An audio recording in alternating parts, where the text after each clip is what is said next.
Hello everyone. My name is Vandana, and mm, I have 10 years of industry experience, and I have always been passionate about teaching. So that's why we all are here with, I mean, studying this DS and algorithm. Um, Idea of this class is to, uh, in fact, this whole course is to get your basics cleared on DS and algorithm. So, as I have conveyed on the group also, that we will not be focusing on the language part. Although I am a C++ expert, but I have not intentionally chosen C++ or C, because अगर हम C या C++ की बात करें, they are very close to hardware. I mean आप उसमें जो आपका प्रोग्राम का रन टाइम है वो बहुत अच्छा आता है, क्योंकि वो हार्डवेयर के बहुत क्लोज है, और उसमें जो सिंटेक्स वगैरह है काफी डिफिकल्ट है। फॉर एग्जांपल, आप अगर सी या सी प्लस प्लस में एक स्ट्रिंग्स की कुछ भी मैनिपुलेशन करनी है, आप उसमें मतलब कुछ ना कुछ गलती कर ही जाओगे। It's very difficult just to create a simple string. तो when we talk about data structures and algorithm, तो हमारा फोकस सिंटेक्स पे नहीं होना चाहिए, लैंग्वेज पे नहीं होना चाहिए, हमारा फोकस लॉजिक पे होना चाहिए कि वो डेटा स्ट्रक्चर क्या काम करता है, कैसे काम करता है, और हमारे उसके अराउंड एल्गोरिदम्स क्या है। या हम अगर किसी एल्गोरिदम पे फोकस कर रहे हैं, तो we should not be worried about memory management and क्या बोलते हैं कि सिंटेक्स क्या है। तो आजकल तो क्या है कि मतलब सी सी प्लस प्लस काफी पुरानी लैंग्वेजेस है, उसके बाद जावा आ गई है। Java is easier than C and C plus plus, क्योंकि उसमें पॉइंटर्स वगैरह का कोई ज्यादा पॉइंटर्स इनफैक्ट है ही नहीं। सब कुछ आपका अपने आप मैनेज होता है। अगर आपका जावा में क्या होता है कि आपका पीछे से गार्बेज कलेक्टर चलता रहता है। जैसे ही उसको दिखता है कि कोई मेमोरी ऐसी पड़ी है जिसका कोई काम नहीं है आपके कोड में, तो वो अपने आप फ्री कर देता है। तो वो सारी चीजें आपको सी प्लस प्लस में खुद से करनी पड़ती हैं। तो वो सारी चीजों को ध्यान में रखते हुए we have chosen Java. And अभी तो क्या है कि when you talk about data structure and algorithm, लोग डायरेक्टली पाइथन पे काम करते हैं। पाइथन आजकल बहुत ट्रेंड में है। पाइथन में क्या बोलते हैं, सारा मशीन लर्निंग का काम, डेटा एनालिसिस का काम सारा पाइथन में होता है। तो मैंने कोशिश की है कि मैं दोनों के ही आपको प्रोग्राम दिखा पाऊँ, so that we can focus more on data structure and algorithm part. बाकी आपको जिस भी लैंग्वेज में कंफर्टेबल लगे आप कर सकते हो, ठीक है। And keep asking on question जहां पे भी आपको डाउट हो। कोई भी फीडबैक हो, अगर आपको लग रहा है कि बहुत स्लो क्लास जा रही है, बहुत फास्ट जा रही है, let me know. So without wasting further time, let's start. तो screen is visible to everyone, right? Okay, great great. So how many people? Oh, okay, good, good. We have many people now. Okay, 5 participants. Okay, so पहली slide है what is data structures. So data structures के नाम से ही पता चलता है what is data structure is consist of two words, right? Data and structure. आपको डेटा को स्टोर रखने के लिए जो भी जिस भी चीज का यूज करते हो उसको बोलते हैं data structures. It's a way to store and organise the data, ठीक है। उसके बाद to facilitate access and modification, हमें डेटा स्ट्रक्चर ऐसे डेटा स्ट्रक्चर चाहिए जिसमें हम डेटा को इजीली एक्सेस भी कर पाए, और अगर जरूरत पड़े मॉडिफाई भी कर पाए। मॉडिफाई मतलब उसमें अगर कुछ इंसर्ट करना है डेटा में या डिलीट करना है, तो वो फास्ट होना चाहिए हमारा। No single data structure that work for all problems. That's why we have got so many data structures, and many more are coming along the way. क्योंकि एक डेटा स्ट्रक्चर सारी प्रॉब्लम्स के लिए नहीं काम करता। There are many data structure, array, link list, tree, graph, और उसके बाद भी स्किप लिस्ट, पता नहीं कौन कौन से डेटा स्ट्रक्चर आते जा रहे हैं, क्योंकि किसी ना किसी डेटा स्ट्रक्चर में कुछ ना कुछ दिक्कत है, या किसी में कुछ ना कुछ फायदा है। एक डेटा स्ट्रक्चर में सारे डेटा स्ट्रक्चर के गुण नहीं है, ठीक है। तो इसलिए हमें बहुत सारे डेटा स्ट्रक्चर्स पढ़ने पड़ते हैं। अगर कोई ऐसा डेटा स्ट्रक्चर होता कि इसमें सब कुछ हो सकता, उसमें अगर इंसर्शन का टाइम भी आसान होता, डिलीशन का टाइम भी आसान होता, एक्सेस करने का टाइम भी आसान होता, तो that would have been very nice thing, but unfortunately वो बोलते हैं जैसे कि कुछ फायदों के साथ साथ नुकसान भी होता है, तो ऐसे ही हर डेटा स्ट्रक्चर की अपनी कुछ कमियां हैं और अपनी कुछ स्ट्रेंथ है। इसलिए हमें एट- सारे डेटा स्ट्रक्चर्स के स्ट्रेंथ एंड लिमिटेशंस पता होनी चाहिए to be a good software engineer, so that we can know कि कब कौन सा डेटा स्ट्रक्चर यूज करना है डिपेंडिंग अपॉन आवर एप्लीकेशन। ठीक है। Now coming to the slide, what is algorithm? By the way, just to I mean tell you कि data structures important क्यों हो रहे हैं? Many of you already, I think this is very basic. Many of you already know all these things. But since we are, we want to start from the beginning itself, तो मैं सब कुछ cover करना चाहती हूँ, क्योंकि कुछ लोगों के लिए ये चीजें नहीं भी हो सकती हैं, कुछ चीजों को ये सब ऑलरेडी आता होगा कुछ लोगों को। तो I am trying to cover each and everything. Data structure important क्यों है? क्योंकि वी नो दैट आजकल के टाइम में डेटा बहुत है। If you talk about Facebook या कुछ भी लगा लो, फेसबुक लगा लो या लिंक्डइन लगा लो, डेटा ही डेटा है लोगों के पास। और अगर हम डेटा को सिर्फ ऐसे एक सिंपल लिस्ट में रख देंगे, तो उससे हम सारी प्रॉब्लम नहीं सॉल्व कर पाएंगे। इवन अगर आप अपने फोन में भी लगाओ, पहले क्या होता था कि लोगों के पास नियरली 20-30 मोबाइल नंबर होते थे, and today our phone directory has thousands of mobile numbers. तो और उसमें हम कितनी फास्ट सर्चिंग करते हैं। कैन यू इमेजिन कि वो सब कैसे चलता होगा?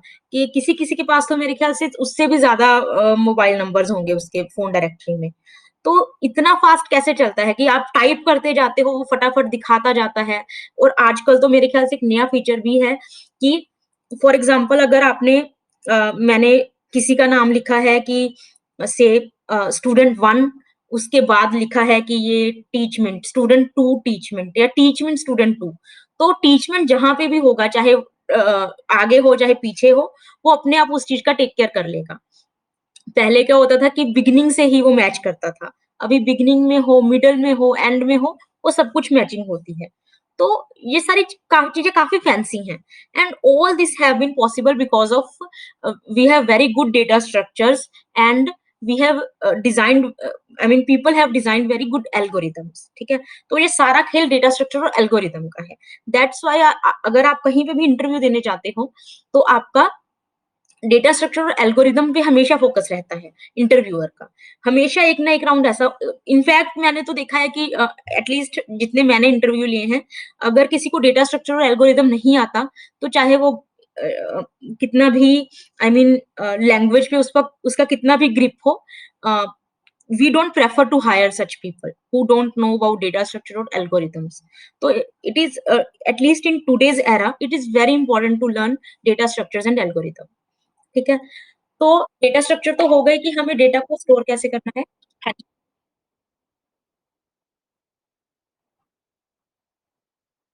Okay. Sure sure. Okay okay okay. So what is algorithm? Algorithm क्या है? डेटा स्ट्रक्चर तो हमने पढ़ लिया, डेटा को स्ट्रक्चर करके रखने का एक तरीका है। एल्गोरिदम बेसिकली क्या है कि एक कंप्यूटेशन, कुछ भी आपको कंप्यूटेशनल प्रॉब्लम सॉल्व करनी है जिसकी कुछ स्पेसिफिक इनपुट होंगी और कुछ आउटपुट होगी, उसको हम बोलते हैं एल्गोरिदम। जैसे सिंपल सी बात है, मल्टीप्लिकेशन भी एक एल्गोरिदम है। मल्टीप्लिकेशन, ऑल्दो जो आपके आजकल के प्रोसेसर्स हैं उसमें मल्टीप्लिकेशन का ऑलरेडी आपके पास चिप के अंदर ही मल्टीप्लिकेशन की चिप लगी हुई है, बट मान लो कि अगर आपके पास मल्टीप्लिकेशन का सर्किट नहीं है, तो आपके पास ऑप्शन है कि आप मल्टीप्लिकेशन को एडिशन से भी कर सकते हो।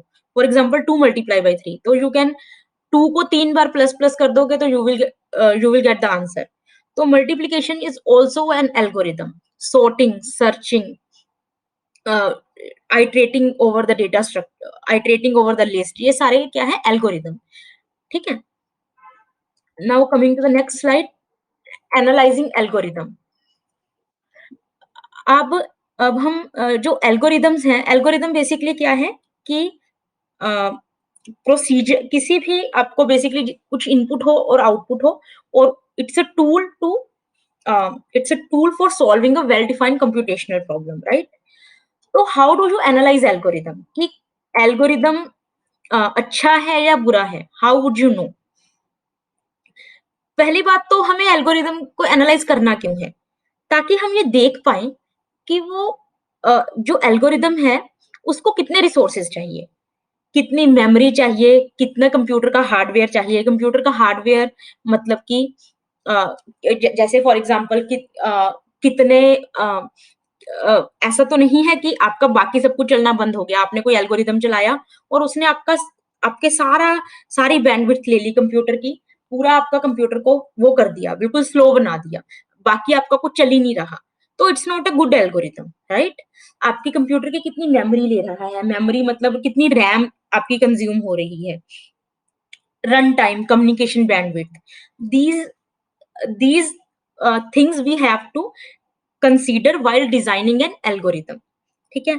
और मोस्टली जिस टाइप के एल्गोरिदम हम इस कोर्स में स्टडी करने वाले हैं, they are run time and memory. ठीक है? रन टाइम का मतलब क्या होता है कि किसी प्रोग्राम ने कितना टाइम लिया रन होने में।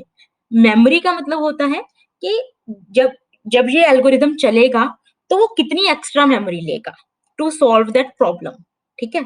क्योंकि अभी भी हमारे पास जो लैपटॉप्स आते हैं या पीसीज़ आते हैं, उसमें RAM is limited. You don't have like 1 TB RAM. Although जो बड़ी-बड़ी कंपनीज़ हैं उसमें आपके पास इस टाइप की रैम भी होती है, but no, RAM is still limited. ठीक है? बट उससे भी ज़्यादा रन टाइम है, ठीक है? रैम तो पहले क्या होता था कि आई रिमेंबर जो मेरे सीनियर्स हैं, जो आज से 30-30 साल पहले बैठे हुए हैं इंडस्ट्री में, दे से कि हमें तो केबीज़ में रैम मिलती थी। आपको प्रोग्राम इतना एफिशिएंटली लिखना पड़ता था कि वो केबी में ही फिट हो जाए। अभी क्या है कि अभी एटलीस्ट उतनी बुरी हालत तो नहीं है। Even your program is taking few MBs और even 1 GB, even then it can be considered good.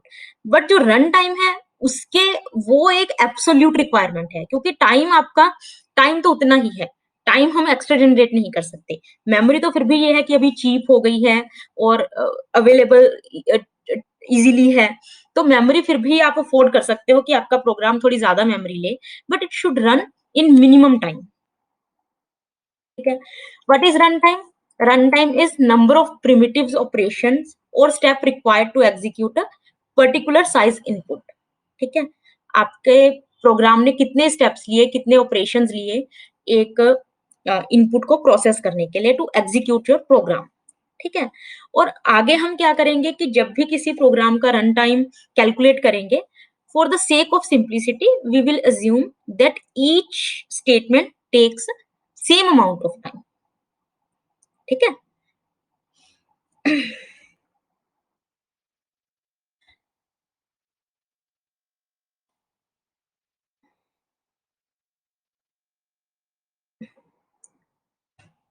ये सब हम चीजें क्यों कर रहे हैं? देखो, क्या है कि अम, हर क्योंकि हमारे पास डिफरेंट टाइप के हार्डवेयर हैं। आपके आपका जो पर्स आपका पर्सनल कंप्यूटर है या आपके ऑफिस के लैपटॉप्स हैं, उसमें परफॉर्मेंस का डिफरेंस हो सकता है। मैंने अपने पर्सनल कंप्यूटर पे कुछ चलाया तो मेरा मेरा काम आई I मीन मेरा पूरा प्रोग्राम चलने में टाइम ज़्यादा लग गया, वर्सेस जब मैंने ऑफिस के किसी फास्ट मशीन पे चलाया, तो बहुत फटाफट चल गया। तो प्रोग्राम कैसे वो हार्डवेयर के ऊपर तो डिपेंड करता ही करता है। There is no question on that. But being a software engineer हमारी रिस्पॉन्सिबिलिटी है कि जब हम किसी एल्गोरिदम को डिजाइन कर रहे हैं, उसमें जो भी डेटा स्ट्रक्चर यूज कर रहे हैं, हम इन चीजों का ध्यान रखें कि इर्रिस्पेक्टिव ऑफ कौन से हार्डवेयर पे चलाए, किस कौन से हार्डवेयर पे चल रहा है, इट टेक्स मिनिमम टाइम। है ना? वो तो हमारे कंट्रोल में नहीं है कि आप कौन सी मशीन पे चलाओगे। अब फॉर एग्जांपल हमारे पास प्ले स्टोर में बहुत सारी एप्स हैं, तो सबके पास डिफरेंट डिफरेंट फोन है। किसी का फोन फास्ट चलता है, किसी का स्लो चलता है। तो उसके ऊपर किसी का कंट्रोल नहीं है कि कौन से लैप आई मीन कौन से मोबाइल फोन के ऊपर चलेगा। बट हमें ऐसा एल्गोरिदम डिजाइन करना है जो कि मिनिमम टाइम में चले, जो कि चीजें हमारे कंट्रोल में है। अभी हम उन चीजों पे आएंगे कि हमें क्या, फिर हमारे कंट्रोल में क्या है। ठीक है? तो वो हम कैसे देखेंगे? उसको बोलते हैं ऑर्डर ऑफ ग्रोथ। ठीक है। What is order of growth?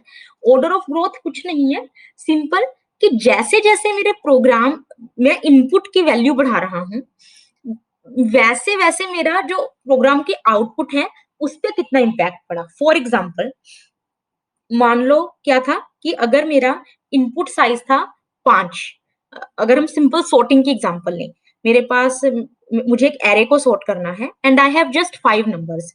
उन 5 नंबर को सॉर्ट करने के लिए तो मुझे मान लो सिर्फ 2 मिनट लगे। ऑल्दो 2 मिनट तो बहुत ज्यादा होते हैं प्रोग्रामिंग की टर्म्स में, बट लेट्स से हम 2 मिनट मान के चलते हैं सिंप्लिसिटी के लिए। और मैंने जैसे ही अ, अपने एरे में 20 एलिमेंट ऐड किए, मतलब पहले 5 थे अभी 20 हो गए, तो मेरा जो टाइम हो गया वो 20 मिनट हो गया। ठीक है, तो it is not acceptable. And on the other hand से वी हैव अनदर एल्गोरिदम, जिसमें क्या था कि जब मेरे पास 5 एलिमेंट्स थे तब मेरे लग रहे थे 3 मिनट, और जब मेरे पास 20 एलिमेंट आए तब मेरे लगे 4 मिनट। हो सकता है कि जब आपको 5 एलिमेंट पे आप देखो तो आपको लगे नहीं यार, ए वाला एल्गोरिदम ज्यादा अच्छा है, बी वाला एल्गोरिदम अच्छा नहीं है, क्योंकि उसमें 2 मिनट लग रहे हैं, उसमें 3 मिनट लग रहे हैं। But that's not the right decision. हमें बड़ी इनपुट पे चेक करना चाहिए। अगर बड़ी इनपुट मतलब कि although 20 is also very less number, but idea is कि जैसे जैसे आपकी इनपुट बढ़ रही है उससे आपके आउटपुट के रन टाइम, उससे आपके रन टाइम पे कितना इम्पैक्ट आ रहा है, दैट्स द मेन कंसर्न। ठीक है, तो ऑर्डर ऑफ ग्रोथ बेसिकली क्या है कि how my run time is getting affected with growing input.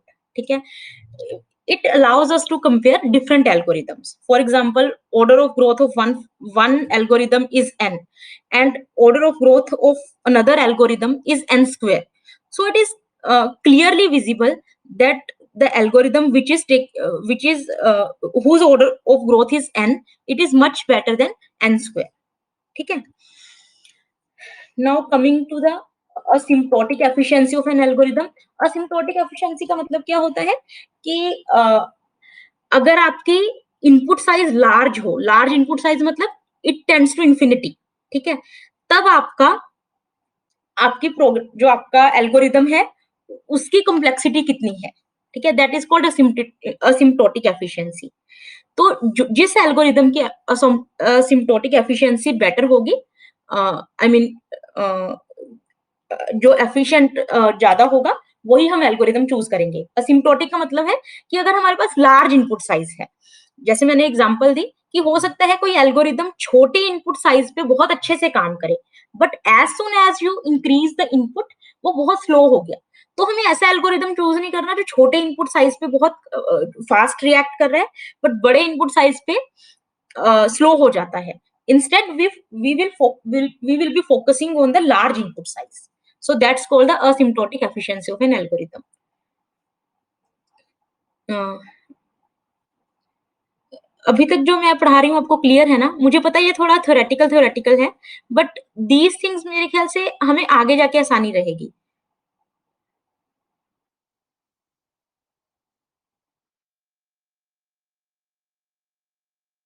Asymptotic efficiency का मतलब है कि अगर मेरी इनपुट साइज ज्यादा है, ठीक है, तब मेरे प्रोग्राम की कॉम्प्लेक्सिटी कितनी है। जैसे फॉर एग्जांपल मैं आपको एग्जांपल देती हूँ। एक मिनट, जैसे फॉर एग्जांपल अगर मेरे एक एरे को मुझे सॉर्ट करना है,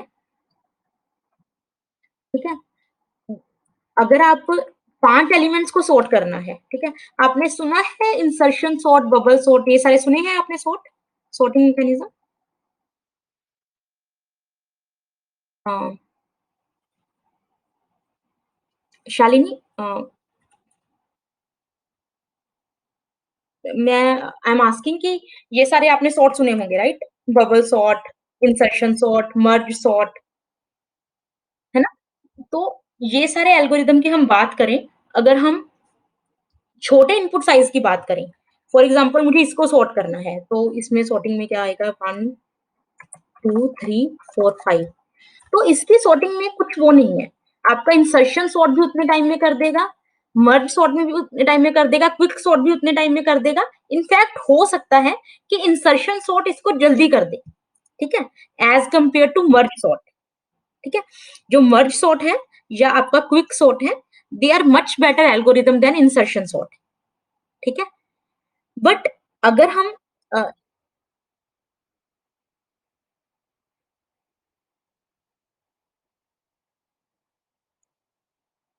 अच्छा, नहीं नहीं, यस यस, वो मेरे दिमाग में है। I am just okay okay, Shalini may be may not be aware of all this.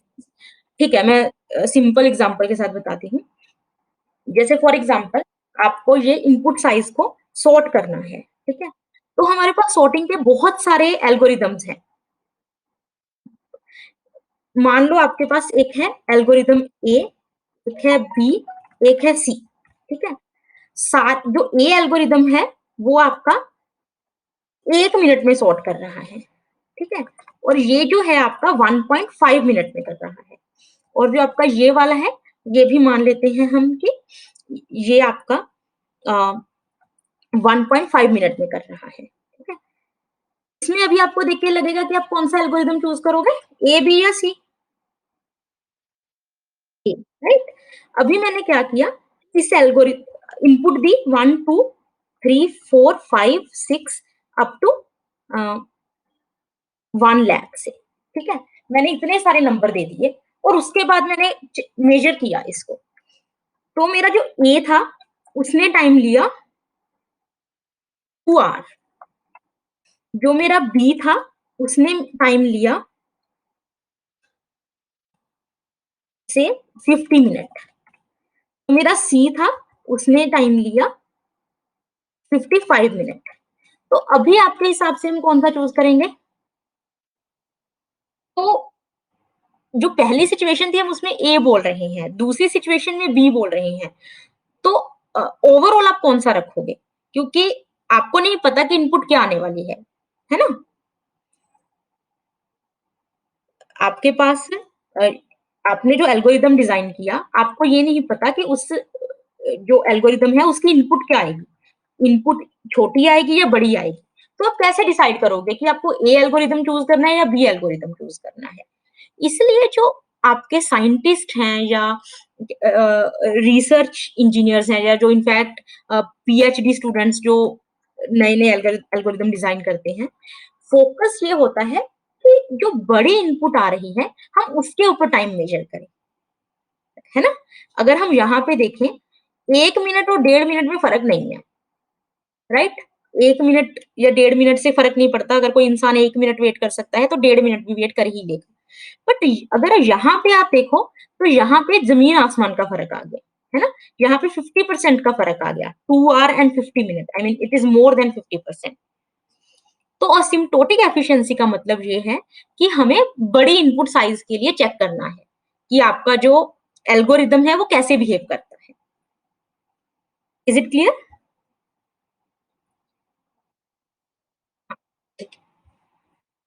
Okay, सो ये जो सारी चीजें थोड़े से थेरेटिकल हैं, बट क्योंकि जो हमारे सारे डेटा स्ट्रक्चर्स और एल्गोरिदम्स हैं इसी के ऊपर बेस्ड हैं, this is just just theoretical part. इसको मतलब थोड़ा बोरिंग है ये सारा part, but it is important. तो डोंट वरी, अगर आपको नहीं भी समझ आएगा you can ask me question on WhatsApp, और हम अलग से सेशन भी रख सकते हैं आपके डाउट्स क्लियर करने के लिए। एंड आई बिलीव दैट कि ये जो सारी चीजें हैं जब आप एक्चुअली प्रैक्टिकली इसको करोगे तब आपको ज्यादा क्लियर होंगी, क्योंकि अभी आपको लगेगा कि ये सब क्या कर रहे हैं। जब हम एक्चुअल में डेटा स्ट्रक्चर्स पढ़ेंगे तब आप उसमें आपको उसका यूजेज समझ आएगा और तब आप उसको ज्यादा अप्रिशिएट कर पाओगे। तो अभी आप जितना समझ पा रहे हो उतना अच्छा है, but over the time you it will be more clear. Now coming to the asymptotic notation. Asymptotic notation basically क्या है कि हमने अभी असिम्प्टोटिक एफिशिएंसी पढ़ा। असिम्प्टोटिक एफिशिएंसी का मतलब क्या है कि बड़ी इनपुट के लिए मेरा प्रोग्राम कैसे बिहेव कर रहा है। असिम्प्टोटिक नोटेशन बेसिकली क्या है, 3 नोटेशंस है। एक है average case, this is worst case and this is best case. This A picture is average case, this B picture is your worst case, this C picture is your best case. This is theta, theta notation. This is big O, ये जो आपको O दिख रहा है ना, this is big O notation and this is omega notation. ठीक है, अभी इनका मतलब पढ़ते हैं, इनका मतलब क्या है। सबसे पहले हम वर्स्ट केस की बात करते हैं। अभी आप अ, जैसे मैं आपको एग्जांपल बताती हूँ। मान लो कि क्या है, मेरे पास एक लिस्ट है 5, 4, 7, 1, 8, 10। ठीक है? मेरे पास ये एक लिस्ट है। इसमें से मुझे एक एलिमेंट फाइंड करना है। तो मैं कैसे फाइंड करूँगी? मैं आपको मान लो मैं आपको बोलती हूँ कि 7 को ढूँढ के लेके आओ। इसमें जो 7 नंबर है, जो 7 है वो कौन-सी पोज़ीशन पे पड़ा है? तो how would you find out? Simply आप इसके ऊपर हर एलिमेंट के ऊपर जाओगे, है ना? और फिर उसके बाद आप देखोगे कि आपको कहाँ पे मिल गया। फॉर एग्ज़ाम्पल पहले आप देखोगे कि okay this is 5, no this is not matching element. फिर आप 4 पे जाओगे, okay this is not matching. फिर आप 7 पे जाओगे, ओके दिस इज़ मैचिंग। तो आप बोलोगे कि ओके मुझे मिल गया है, ठीक है? ऐसे ही आप अगर ये भी हो सकता है कि मैं आपको बोलूँ कि जाओ 11 ढूँढ के लेके आओ। अब आप जब 11 ढूँढने जाओगे, आप सबके ऊपर आइटरेट करोगे और आपको मिलेगा ही नहीं, है ना? सिमिलरली एक और पॉसिबिलिटी क्या हो सकती है कि मुझे मैं आपको बोलूँ कि जाओ 5 ढूँढ के लेके आओ। 5 ढूँढने का मतलब ये है कि आपने ढूँढना शुरू किया और आपको तभी का तभी मिल गया, है ना? तो 3 केस हैं। पहला केस है एवरेज केस। एवरेज केस क्या है कि कहीं बीच में मुझे मिल जाएगा, ठीक है? जैसे फॉर एग्ज़ाम्पल हमने बोला था 7, ठीक है? बेस्ट केस क्या है कि मैंने जैसे ही ढूँढना स्टार्ट किया, मुझे साथ के साथ ही मिल गया। और वर्स्ट केस क्या है कि मैंने पूरा का पूरा खोज लिया, मुझे फिर भी नहीं मिला, है ना?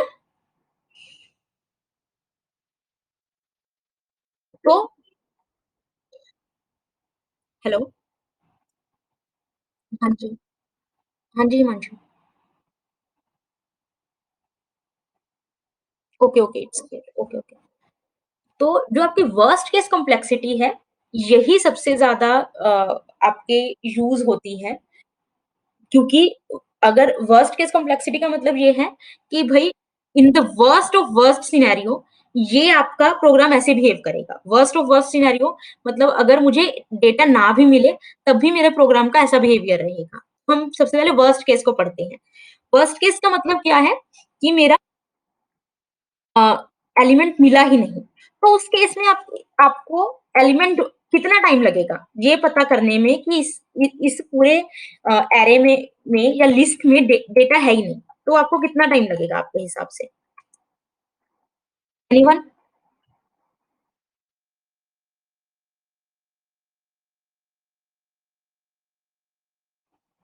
मान के चलो कि अगर आप एक एलिमेंट के ऊपर जाते हो तो आपको 1 सेकंड लगता है। तो आपको टोटल कितना टाइम लगेगा ये पता करने में कि इस पूरी लिस्ट के अंदर 11 नंबर का कोई एलिमेंट है ही नहीं। 6 सेकंड, है ना? क्यों? क्योंकि आपके पास इसमें टोटल 6 एलिमेंट हैं, राइट?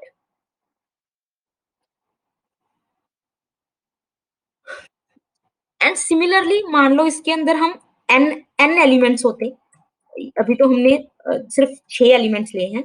मान लो एन एलिमेंट्स होते तब कितना होता इसका आई मीन इसका रन टाइम कितना होता?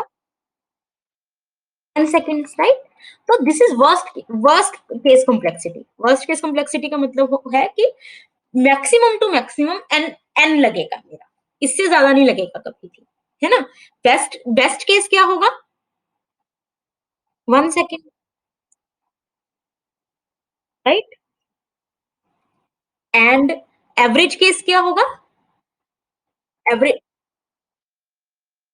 हाँ, n बाय 2 या n प्लस 1 बाय 2, ठीक है? तो जो एवरेज केस है, मोस्टली हम देखो, बेस्ट केस तो हम मतलब बेस्ट केस में तो नॉर्मली कोई भी इंटरेस्टेड नहीं होता, क्योंकि बेस्ट केस की प्रोबेबिलिटी बहुत कम होती है।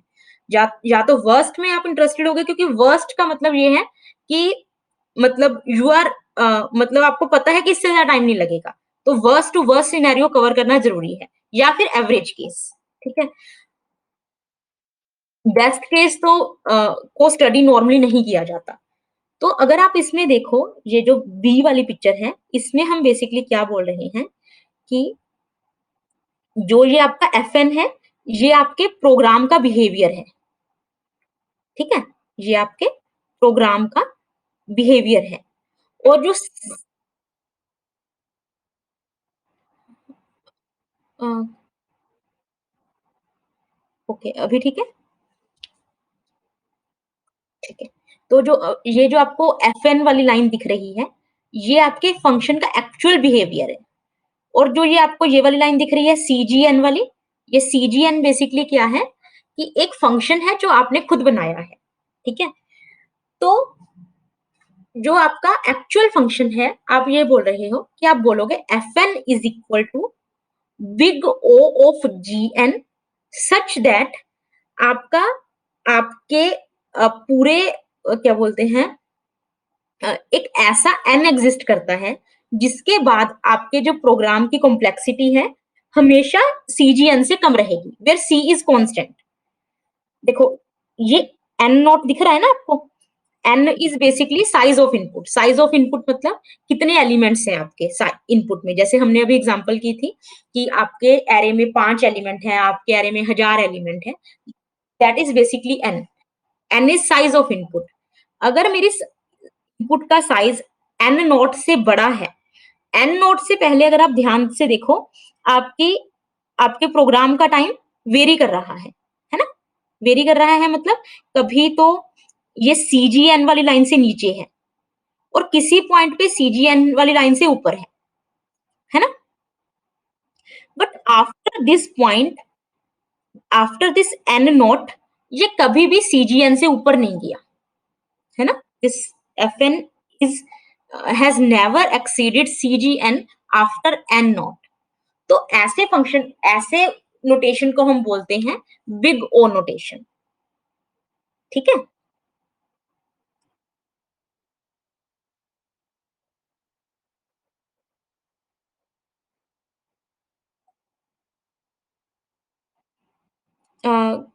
पार्डन हिमांशु, रिपीट करना।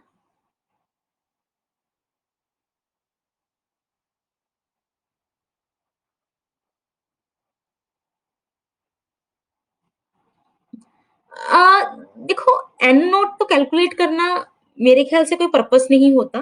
बेसिकली हम ये बोल रहे हैं कि अ, मान लो अगर आपका जो आपका प्रोग्राम है वो हमेशा ऊपर नीचे जा रहा है, ठीक है? तो फिर आप उसको बिग ऑफ जीएन नहीं बोल सकते, ठीक है?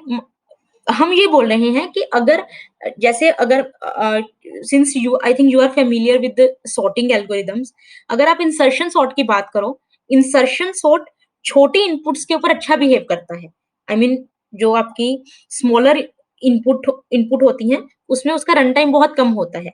और अगर आप मर्ज सॉर्ट की बात करो, मर्ज सॉर्ट में क्या होगा कि अगर आपका इनपुट साइज छोटा है ना तो उसमें रन टाइम ज्यादा होता है। जैसे जैसे जैसे इनपुट साइज बढ़ता जाता है आपका रन टाइम फिर स्टेबल हो जाता है, ठीक है?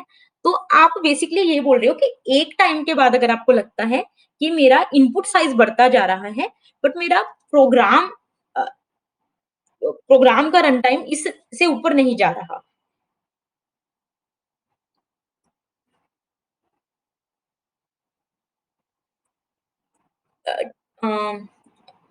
एन नोट को कैलकुलेट करना अ, या तो आप ऐसे कर सकते हो कि जैसे फॉर एग्जांपल जैसे अगर हम इसी एग्जांपल की बात करें, अगर मुझे इस एरे में एक एलिमेंट को ढूंढना है, तो अगर आप इसका रियल वो लिखोगे, आप सिमुलेट करके देखो डिफरेंट डिफरेंट इनपुट साइज के लिए। जिस इनपुट साइज के बाद आपको वो फ्लक्चुएशन दिखनी बंद हो गई, तो that is your n naught. This is the meaning of basically n naught. क्योंकि अभी हम एल्गोरिथम्स के ऊपर आओगे ना, तो अभी हम देखेंगे कि शुरू में जो आपकी इनपुट शुरू में जो आपका एल्गोरिदम होता है, वो थोड़ा टाइम ज़्यादा ले सकता है। जैसे अगर हम मर्ज सॉर्ट की बात करें, या मर्ज सॉर्ट में बेसिकली क्या होता है कि आपको रिकर्शन लगा देते हैं, है ना? रिकर्शन की वजह से क्या होता है कि आपका स्टैक अनवाइंडिंग में ही बहुत टाइम चला जाता है। तो छोटे इनपुट के लिए उसका फायदा नहीं है, ठीक है? But after a certain size, for example 100 element के बाद या 40-50 एलिमेंट के बाद, वो जो आपका स्टैक अनवाइंडिंग का टाइम है, वो आपका बहुत कम टाइम बच, I mean that's a very small small amount as compare to your actual sorting, ठीक है? तो उस पॉइंट के बाद आप उसको बोलोगे कि ठीक है, this is my and now.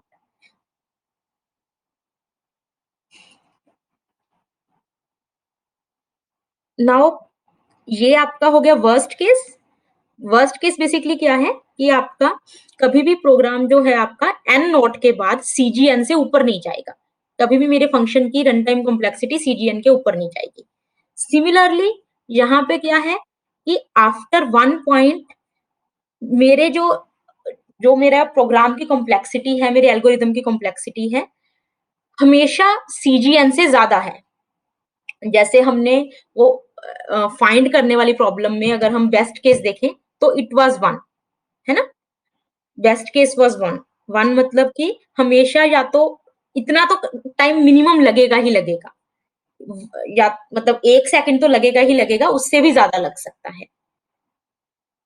And जो एवरेज केस है, एवरेज केस इज कि हमेशा दो दो बाउंड के बीच में रहेगा। सी वन एन से सी वन जी से ज्यादा रहेगा और सी टू जी से कम रहेगा। It will always fluctuate between these two.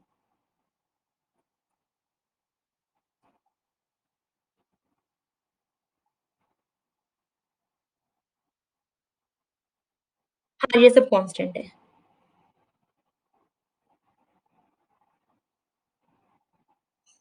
यहाँ पे जो हमने अभी डिस्कस किया ये सारा वहीं से मतलब भी लिखा हुआ है। ये जो मैंने पिक्चर ली है, this is from famous book introduction to algorithm by Cormen. तो basically Cormen is the Bible of algorithms. तो I mean it's a very standard book. तो ये मैंने वहां से मटेरियल रेडी किया है। नाउ कमिंग, हेलो, या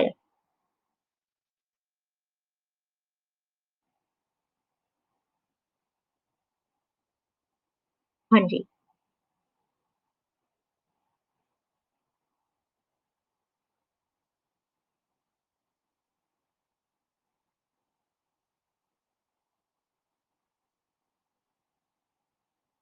नहीं, नहीं, हमने ऐसे बोला कि जो मेरा एफएन है, ओजीएन है।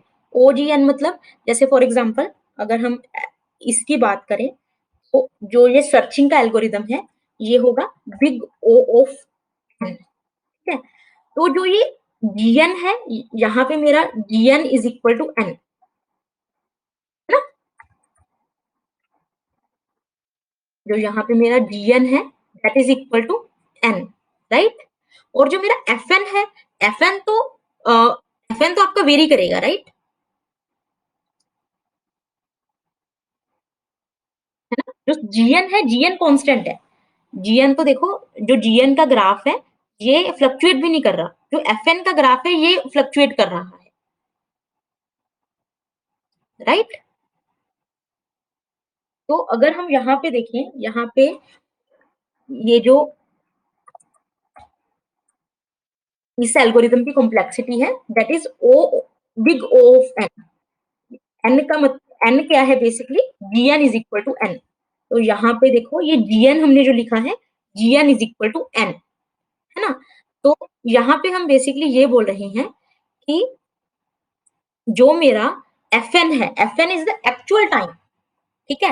वो सीजीएन से नीचे रहेगा। नीचे रहेगा मतलब फिर ये हो गया ना कि हमने वर्स्ट टाइम कैलकुलेट कर लिया। वर्स्ट टाइम मतलब कि in the worst of worst scenario CGN से नीचे ही रहेगा मेरा एक्चुअल टाइम। बेस्ट का मतलब ये होता है कि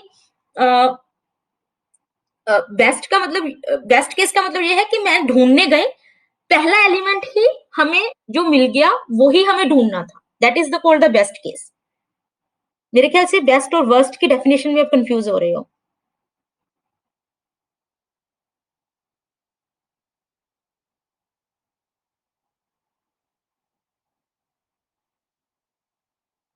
कांस्टेंट से कम टाइम में कैसे? कांस्टेंट देखो, जीएन जो है, जीएन कांस्टेंट नहीं है।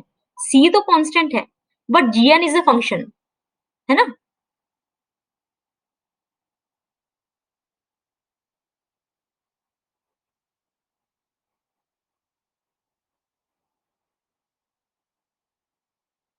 देखो, जो जिस मशीन पे रन कर रहे हो वो तो हमें कभी भी पिक्चर में लेनी ही नहीं है, क्योंकि अगर हम वो पिक्चर में लेने लगे फिर तो आप कभी एल्गोरिदम डिजाइन ही नहीं कर पाओगे, फिर तो हार्डवेयर प्रॉब्लम सॉल्व करने बैठ गए आप, है ना? तो it is input size, n is input size.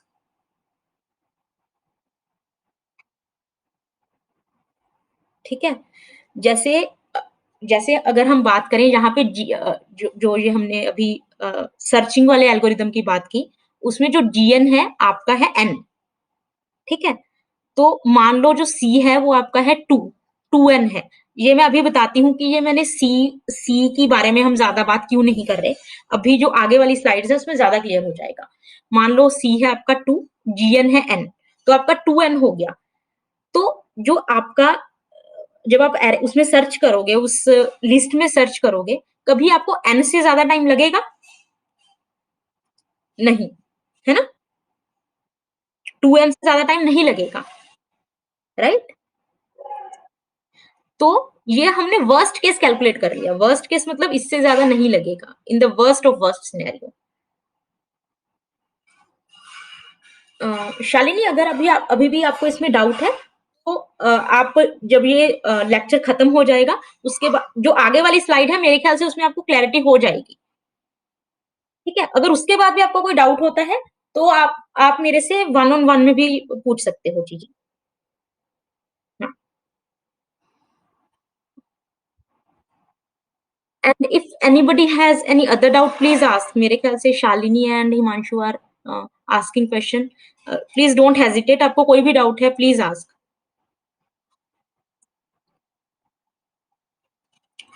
Okay. अब मैंने ये एक छोटा सा फंक्शन प्रोग्राम लिखा है जिसमें मेरे पास एक एरे है। ठीक है? Don't go by syntax, just इसको आप एक सिंपल कोड फ्लो की तरह देखिए।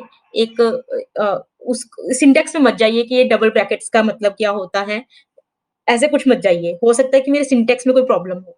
मेरा जो इस स्लाइड का पर्पस है आपको कॉम्प्लेक्सिटी समझाना है। जो हमने अभी बात की ना, असिम्प्टोटिक नोटेशन की, उसके बारे में बात करना है।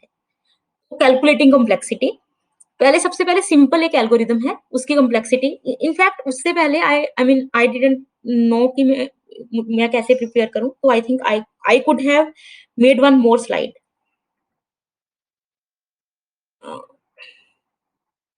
Just give me a moment.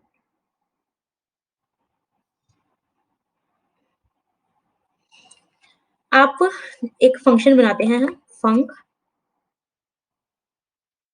से वो लेता है, उसमें आपका कुछ आता है इंट ए। इंट मतलब इंटीजर है ये, ठीक है? इंट भी हो सकता है, इंट ही मान के चलते हैं। और डोंट गो बाय सिंटेक्स। यहाँ पे हम क्या कर रहे हैं, प्रिंट। तो अभी आप मुझे बताओ कि ये जो प्रोग्राम है इसकी कॉम्प्लेक्सिटी कितनी है। प्रिंट ए मतलब ये स्क्रीन पे जो भी आप ए लिखोगे उसको प्रिंट कर देगा, ऐसे करके प्रिंट कर देगा, नंबर इज प्लस ए। ये बोल देगा नंबर इज प्लस ए, मतलब प्लस मतलब प्रिंट करने का तरीका बताया है मैंने। नंबर इज 1, नंबर इज 2, जो भी आएगा।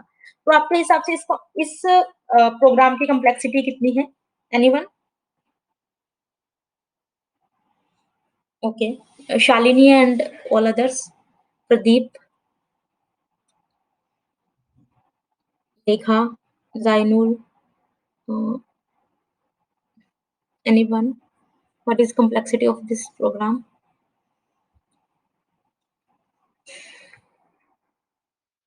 जो इस प्रोग्राम की कॉम्प्लेक्सिटी है वो है आपकी,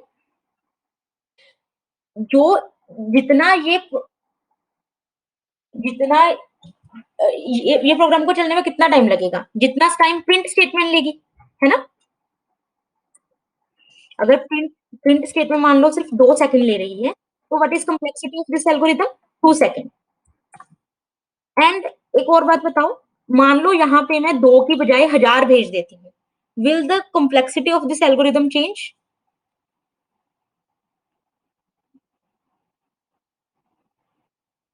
नो, है ना? क्योंकि प्रिंट स्टेटमेंट में तो उतना ही टाइम लेना है, चाहे आप 2 प्रिंट करवाओ, चाहे 1000 प्रिंट करवाओ, राइट? तो इसमें क्या है कि आपके जो प्रोग्राम की कॉम्प्लेक्सिटी है, इट इज़ कांस्टेंट। कांस्टेंट मतलब it doesn't depend upon the input, right? तो इसमें आपका क्या हो गया, इसको बोलते हैं बिग ओ ऑफ 1, ठीक है? जबकि हमारा प्रोग्राम 2 सेकंड ले रहा था, हमने 2 नहीं लिखा, क्योंकि हमें कांस्टेंट वैल्यू से मैटर फ़र्क नहीं पड़ता। हम ये बोल रहे हैं कि अगर मेरी इनपुट बढ़ रही है, क्या उससे मेरी आउटपुट पे फ़र्क पड़ रहा है? अगर मैं जो ए की वैल्यू है, ए की वैल्यू को चेंज करूँ, ए की वैल्यू को इंक्रीज़ करूँ या डिक्रीज़ करूँ, क्या मेरी जो प्रोग्राम चलने में उसमें फ़र्क आया टाइम में? नहीं, है ना? चाहे मैंने ए की वैल्यू को कुछ भी भेजा, मेरी आउटपुट उतने ही टाइम में आ गई, करेक्ट? है ना? तो this is called O1, O1 मतलब कांस्टेंट कॉम्प्लेक्सिटी। मैं ये वाली स्लाइड भी उसमें ऐड कर दूँगी for your reference. This is called constant complexity. अब हम बात करते हैं एक ऐसे प्रोग्राम की जिसमें बेसिकली जो हमने अभी तक बात की है कि आपके पास एक एरे है, उसमें से आपको एक एलिमेंट ढूँढ के लेके आना है। जो एलिमेंट कौन-सा ढूँढ के लेके आना है, वो है आपका दिस एलिमेंट, आई मीन उसका नाम ही मैंने एलिमेंट रखा है। एक इस एरे में हमें कोई ऐसा एलिमेंट ढूँढ के नाम रख लेके आना है जिसकी वैल्यू हो एलिमेंट।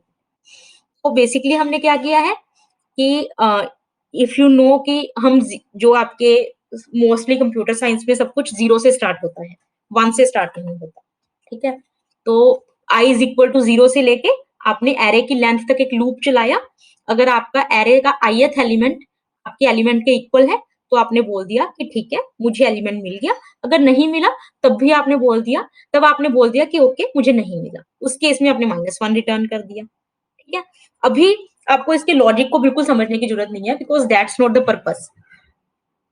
अभी आप इसमें जो मैंने C1, C2, C3 लिखा है, ये बेसिकली क्या है, जो ये पहली स्टेटमेंट है i इज़ इक्वल टू 0 ये मान लो C1 टाइम लेती है, ठीक है?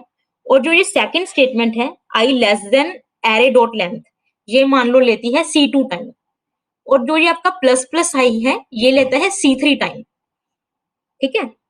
और जो ये आपकी इफ स्टेटमेंट है, मान लो इसको टाइम लगता है C4 और जो आपकी रिटर्न स्टेटमेंट है, इसको लगता है टाइम C5, ठीक है? तो मैं इसकी कॉम्प्लेक्सिटी कैसे कैलकुलेट करेंगे? एक्चुअल में इसको रन करके देखते हैं। हम वर्स्ट केस कॉम्प्लेक्सिटी की बात कर रहे हैं, तो हम सब कुछ वर्स्ट वर्स्ट लेके चलेंगे। जो देखो ये पहली स्टेटमेंट है i इज़ इक्वल टू 0 ये एक बार चलेगी। दिस इज़ कॉल्ड इनिशियलाइज़ेशन, ठीक है? जो इनिशियलाइज़ेशन होती है वो एक ही बार होती है। तो आपका C1 जो है वो एक बार चलेगा, ठीक है? और जो आपकी सेकंड वाली स्टेटमेंट है, सेकंड वाली स्टेटमेंट में बेसिकली क्या करती है कंपैरिज़न करती है। ये आपका चलेगा अगर हम नंबर ऑफ एलिमेंट्स इस एरे में n मान के चले, तो ये n बार चलेगा, है ना? जितनी एरे की लेंथ है। अगर हम एरे की लेंथ को n मान लें, तो ये आपका n बार चलेगा।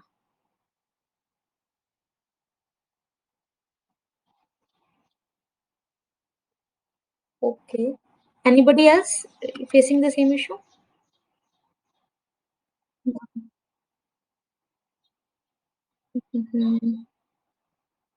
Okay, let me retry.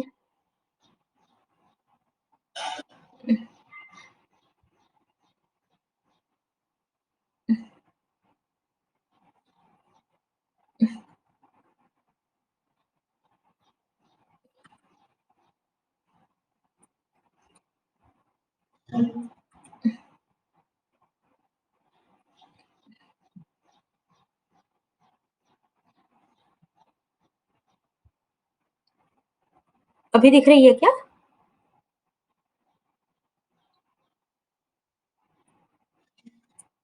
To everybody? Okay, ठीक है। तो इसमें हम बोल रहे हैं कि जो पहली स्टेटमेंट है वो C1 टाइम लेती है, दूसरी स्टेटमेंट है वो C2 टाइम लेती है, तीसरी स्टेटमेंट C3 टाइम लेती है। ऐसे ही मैंने सारी स्टेटमेंट को एक-एक वो दे दिया कि जनरल वो कर दिया C1 C2 C3, this is C4, this is C5 and this is again C5 because this is same statement. जो आपकी पहली स्टेटमेंट है इनिशियलाइजेशन है, इनिशियलाइजेशन ऑलवेज रन वंस। तो आपका जो C1 है, एक तो आपका C1 टाइम लगेगा, और जो आपकी सेकंड स्टेटमेंट है कंपैरिजन होता है जितनी बार आपका लूप चलेगा। ये आपका लूप चलेगा जितने आपके एरे में एलिमेंट्स हैं, एरे डॉट लेंथ। ठीक है, मान लो एरे में n एलिमेंट्स हैं, तो ये आपका हो गया n। ठीक है, और जो ये आपका प्लस प्लस आई है वो होगा n-1 टाइम। ठीक है, ये आप हाथ से भी करके देख सकते हो। In fact it's a very good exercise for beginners कि ये ऐसा क्यों है, कि जो ये थर्ड स्टेटमेंट है ये n-1 टाइम क्यों चलेगी, और जो ये सेकंड स्टेटमेंट है ये n टाइम क्यों चलेगी। ठीक है, तो whosoever is beginner here, जिसको इन चीजों का बिल्कुल all these things are new to, if new to I mean somebody, they should try this, why this statement will run for n number of times and this third statement will run for n-1 number of times। ये आपको एक बार खुद से check करना चाहिए। आप कोई भी n को 10 ले लीजिए, फिर आप एक्चुअल में ड्राई रन करके देखो इसको। ठीक है, तो हम वर्स्ट केस की बात कर रहे हैं।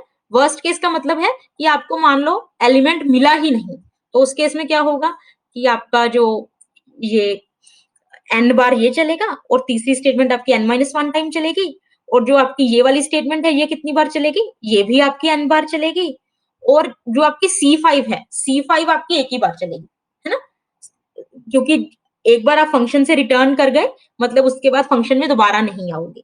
तो जो आपका C5 है एक ही बार चलेगा, चाहे यहां से आए चाहे यहां से आए। ठीक है, तो मैंने इसको रीअरेंज किया, n multiply by C2 plus C3 plus C4, और जो बाकी आपकी कांस्टेंट थी C1 minus C3 plus C5, इसको मैंने अलग कर दिया। ठीक है, अब अगर आप मल्टीपल कांस्टेंट्स को प्लस करोगे तो एक नया कांस्टेंट मिल जाएगा आपको, है ना। For example 2 plus 3 plus 4 is equal to 9। तो मैंने C2 प्लस C3 प्लस 4 को एक नया कांस्टेंट नाम दे दिया A। ऐसे ही C1 minus C3 plus C5 को एक नया नाम दे दिया, उसका नाम रख दिया B। ठीक है, तो an plus b is the complexity of this program where a and b are constant। ठीक है,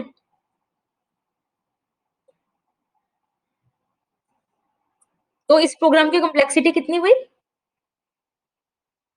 big O of n। In fact ये मैंने अपनी स्लाइड में ऐड करना था बट ये रह गया, तो which is equal to big O of n। जो भी आपकी ये वाली टर्म होती है ना, ये कॉम्प्लेक्स मोस्ट मोस्ट लाइक हमेशा यही कॉम्प्लेक्सिटी होती है। Let me explain it to you. मान के चलो कि ये मैं आपको बताती हूँ ऐसा क्यों है।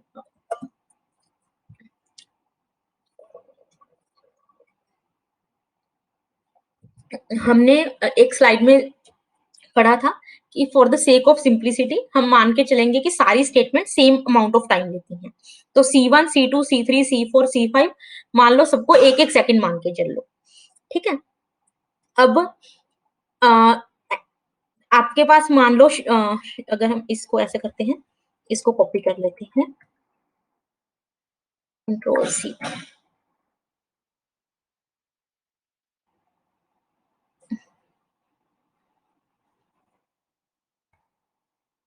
इसके अंदर अगर हम C2 C3 C4 को एक ही कांस्टेंट मान ले, तो ये पास आपके पास हो गया 3n प्लस, और इसको भी अगर C से रिप्लेस कर दें या 1 से रिप्लेस कर दें, 1 से कर दें, 1 minus 1 plus 1 is equal to 1, this is equal to 3n plus 1। अब आप ध्यान से देखो कि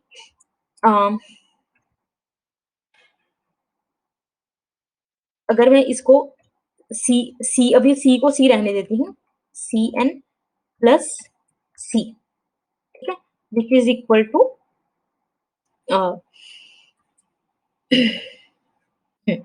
Cn प्लस सी बन गया। अब अगर हम C को 1 बोल दें तो हमारा क्या हो जाएगा, सॉरी 3C, यहाँ पे 3Cn प्लस C, तो यहाँ पे हो गया 3n प्लस 1। और अभी मान के चल लो कि आपके पास जो एरे का साइज है, लिस्ट का साइज है, वो है 10। तो आपका आपका आंसर कितना आएगा? 31, है ना? 3n+1 आपका कितना आएगा? 31। और when n is equal to 10। और अगर आपका n की वैल्यू से क्या बोलते हैं 10⁻⁶ है, तब आपका कितना आएगा ये? 3 इंटू 10⁻⁶ प्लस 1, राइट?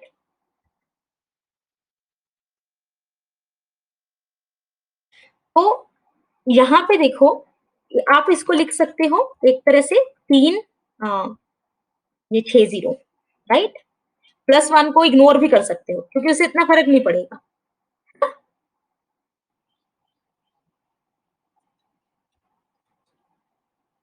इतना तो हम इतना राउंड ऑफ कर सकते हैं आराम से। तो इसलिए जब हमारी इनपुट का साइज बढ़ जाता है तो जो ये कांस्टेंट्स होते हैं, ये वाले कांस्टेंट डजंट मैटर, राइट? और जो आपका तो आप एक तरह से आप बोल सकते हो इट इज 3n, ठीक है? तो इसका मतलब ये है कि दिस इज लीनियर, इसकी लीनियर कॉम्प्लेक्सिटी है ना? इज इट क्लियर कि जो ये आपके कांस्टेंट्स हैं वो क्यों मैटर नहीं करते? क्योंकि जो ये आपके प्लस बी है, ये जैसे-जैसे आपकी इनपुट का साइज बढ़ेगा, ये बी की वैल्यू बहुत नेग्लिजिबल हो जाएगी। I hope it makes sense. Okay. अभी आई मीन मैंने प्रिपेयर किया था कि ये भी अगर क्लास में टाइम हुआ तो हम ये भी करेंगे। But I think let's go little slow. आप अभी ये वाले क्वेश्चन की कॉम्प्लेक्सिटी निकाल के लेके आना। ठीक है? ये भी सिंपल है। जैसे मैंने ये वाला क्वेश्चन सॉल्व किया है कि इसमें सारे स्टेटमेंट्स को वो दे दिया, C1, C2, C3 करके दे दिया। आप इसमें भी वैसे ही ट्राई करना and try to calculate its complexity. ठीक है? तो अ, इससे इससे क्या होगा कि मुझे पता लग जाएगा कि हम स्लो जा रहे हैं, फास्ट जा रहे हैं। अगर आपको कोई डाउट हुआ, इनफैक्ट आपके डाउट भी क्लियर हो जाएँगे। ठीक है? और अगर अभी किसी को कोई क्वेश्चन है तो प्लीज़ आस्क।